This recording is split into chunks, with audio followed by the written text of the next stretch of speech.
روزے کے شروط میں سے ایک ہے کہ نیت، آپ نیت پہلے سے کر لیں۔ رمضان کے شروع ہونے سے پہلے ہی آپ یہ نیت کر لیں کہ ہم رمضان کے پورے مہینے روزہ رکھیں گے انشاءاللہ۔ یہ شرط ہے، کیونکہ حدیث شریف میں ہے کہ جس نے رات میں نیت نہیں کی روزہ رکھنے کی تو صبح اس کی نیت فرض روزے کی نیت صحیح نہیں ہوگی، یا فرض روزہ رکھنا صحیح نہیں ہوگا۔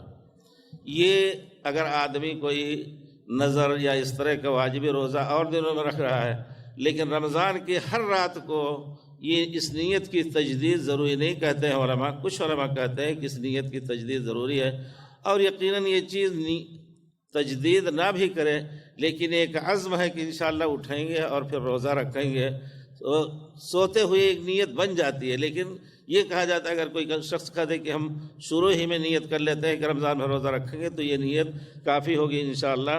ہمیشہ انسان کو چاہیے کہ شریعت کے احکام کے مطابق، کیونکہ پیارے رسول نے فرمایا ہے انما الاعمال بالنیات، عملوں کی صحت یا ان کے قبول کا دار و مدار اللہ کے ہاں نیت کی صحت پر ہے۔ اور پھر نیت ہو کہ اللہ کے لیے روزہ رکھ رہے ہیں، کسی کو دکھانے کے لیے نہیں۔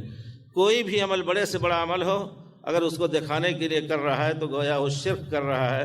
من صلی یرائی، من تصدق یرائی، جس نے روزہ رکھا دکھانے کے لیے، صلاۃ پڑھی یا صدقہ خیرات کیا یا روزہ ہی رکھا یا اور کوئی کام کیا لوگوں کو دکھانے کے لیے، ورنہ کہیں گے کہ بھائی ہٹا کٹا ہو کر کے روزہ نہیں رکھتا ہے، تو یقیناً اس کو اجر نہیں ملے گا۔ تو نیت ہونی چاہیے کہ اللہ کے لیے ہم روزہ رکھ رہے ہیں۔